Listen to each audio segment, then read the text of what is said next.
नहीं, क्योंकि मैं एंकर तो बनना चाहता ही नहीं था। अगर आप पढ़ाई से दूर हो तो आप सिर्फ टीपी रीडर बन पाओगे, एंकर नहीं। एक एंकर टीपी रीडर नहीं होता। Like you are a student of a journalism, I am नमस्कार, आप देख रहे हैं डीएमई टीवी और मैं हूं आपके साथ प्रकृति पालीवाल, सेमेस्टर 4 बीजेएमसी की छात्र।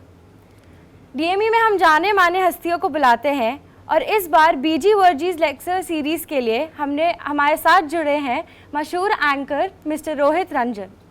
आइए उनसे बात करते हैं और उनके ब्रॉडकास्टिंग इंडस्ट्री के न्यूज़ एंकर बनने तक का सफ़र जानते हैं। तो सर, जैसा कि हम सब जानते हैं, इलेक्शन का माहौल है और इस दौरान सभी न्यूज़ चैनल में ज़ोरों शोरों से काम चल रहा है। तो मेरा आपसे ये सवाल है कि आप ये कैसे सुनिश्चित करते हैं कि आपकी कवरेज सभी उम्मीदवारों के लिए निष्पक्ष हो?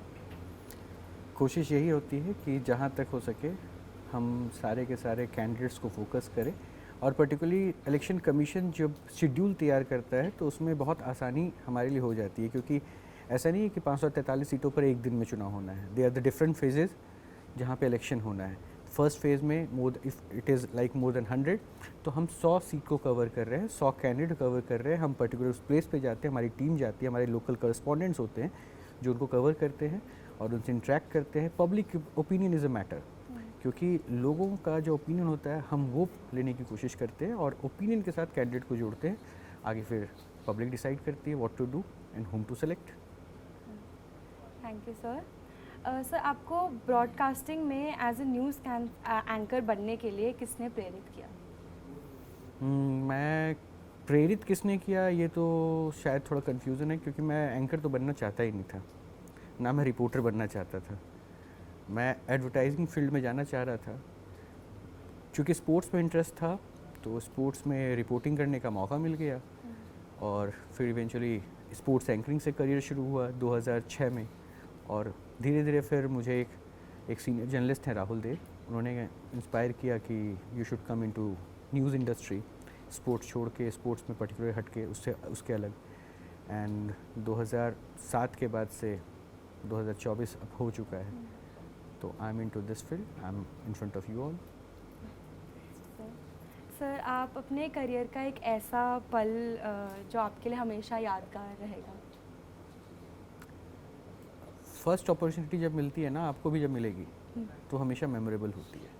उसके बाद आप हर दिन स्ट्रगल करते हो, हर दिन कोशिश करते हो कि कुछ बड़ा हासिल कर ले, और हर चीज़ जो आप हासिल करते हो ना तो आपको लगता है कि ये बड़ा है। तो मुझे लगता है द फर्स्ट मोमेंट जब मुझे मीडिया ब्रॉडकास्टिंग इंडस्ट्री में ऑफ़र लेटर मिला, जॉब के लिए मौका मिला, और वहाँ से फिर एंकरिंग के करियर की शुरुआत हुई, तो वो मेरे लिए सबसे मेमोरेबल है।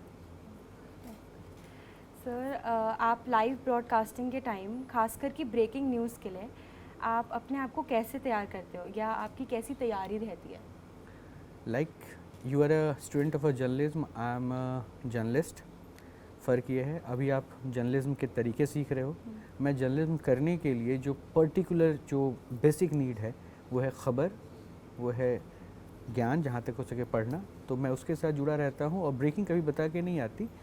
ये ज़रूर है कि अगर आप ख़बरों से जुड़े रहते हो तो ब्रेकिंग को आप कैलकुलेट कर सकते हो कि हाँ ये क्या है, उससे जुड़ा पास्ट क्या है, उससे जुड़ा हिस्ट्री क्या है, और इतनी अपडेट आपके पास होती है कि कोर्ट में क्या हैपनिंग हो रही है, like in a court breaking and everything. तो आप पढ़ने के बाद अगर अपने आप को पढ़ाई से जोड़ के रखते हो तो आपको बहुत कुछ उसमें आसानी हो जाती है।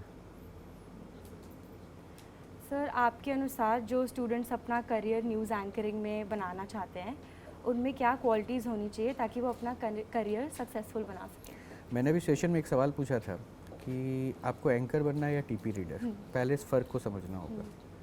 एक एंकर टीपी रीडर नहीं होता, और एक टीपी रीडर अपने आप को एंकर ज़रूर समझता है। तो सिर्फ जो खबर लिखी हुई टीपी पे आ रही है, अगर आप उसको पढ़कर आपको लगता है the words you have delivered that is the basically in anchoring, it is wrong. Anchor should have the knowledge, anchor should know the truth and the reality, the function and the functionality of the story on which you are delivering.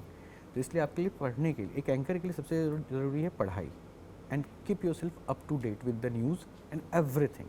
अगर आप पढ़ाई से दूर हो तो आप सिर्फ TP reader बन पाओगे, एंकर नहीं। एंकर बनने के लिए keep yourself up to dated. Sir, आप बड़ी संख्या में दर्शकों तक न्यूज़ पहुंचाने के दबाव को कैसे संभालते हैं, खासकर कि मुश्किल समय के दौरान? दबाव नहीं है। जब आप जिम्मेदारी निभाते हो तो दबाव फील नहीं होता। मैं जिम्मेदारी निभा रहा हूँ, ये मेरे लिए ज़िम्मेदारी है कि मैं उस खबर को डिलीवर करूँ जो ऑडियंस से कनेक्टेड हो, जो उनके लिए जुड़ी हुई हो। तो अगर आप जिम्मेदारी निभाते हो तो दबाव फील नहीं करते, और अगर दबाव फील करोगे तो हो सकता है अपनी ज़िम्मेदारी से कहीं ना कहीं पीछे हट जाओगे। इसलिए मैं दबाव फील नहीं करता। होता है प्रेशर, तो होता है कि that deliver the best, but खबर को खबर के तौर पर दिखाना हमेशा बेस्ट होता है। चीखना चिल्लाना डिलीवरी नहीं हो सकती, और ना ही वो मेरी टेम्परामेंट में है।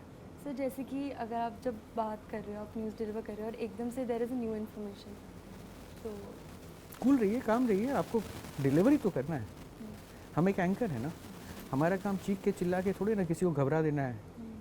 मैं अगर ज़ोर से अभी चीख दूँ आपके ऊपर तो आपका रिएक्शन क्या होगा? Instant you will be nervous.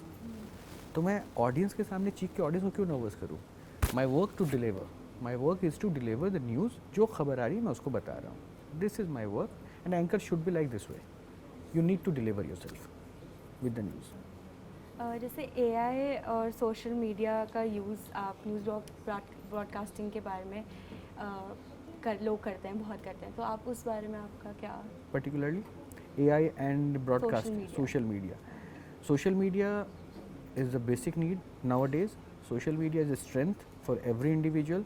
Social media is basically a medium to circulate news, information and everything. It's a strength, it's a pillar for the democracy and everything. But अगर उसके प्रॉस हैं तो उसके cons भी हैं। दिक्कत है कि मिसगाइड बहुत जल्दी सोशल मीडिया से हम होते हैं। सोशल मीडिया की रेलिवेंसी कहीं नहीं है, और जब से AI आ गया है तब तो हो सकता है कि आप जिसको देख रहे हो वो भी रियल है कि नहीं है वो भी नहीं पता। एंड खुद PM भी इस बात को जता चुके हैं कि the deep fake is a major threat for near future. Challenges हैं, और इसीलिए मैंने कहा कि बी कैलकुलेटिव, रिसर्च कीजिए, समझिए, जानिए। जिम्मेदारी के साथ अगर आप उसको जानेंगे तो you will deliver the best, and इस खतरे से आप अपने आप को खुद तो बचा भी सकते हो। सर इंटरव्यू की समाप्ति की तरफ बढ़ते हुए मैं आपसे ये जानना चाहती हूँ कि आपका DME में कैसा एक्सपीरियंस रहा? बहुत ही अच्छा, बहुत ही अच्छा। बच्चे बहुत इंटरेक्टिव हैं, और infrastructure wise institute is very nice, क्योंकि ऐसा सेटअप आपकी स्टूडियो का लगा, ऐसा लग रहा है मैं अपने चैनल के किसी स्टूडियो में बैठा हुआ हूँ, तो विच इज़ वेरी गुड। और मुझे लगता है बच्चों के पास काफ़ी ज़्यादा स्पेस है एक्सपोजर हासिल करने के लिए। They can learn lot.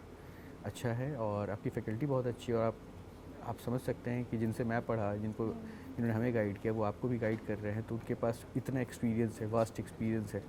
तो overall feel is very good, very good. Thank you so much for coming sir.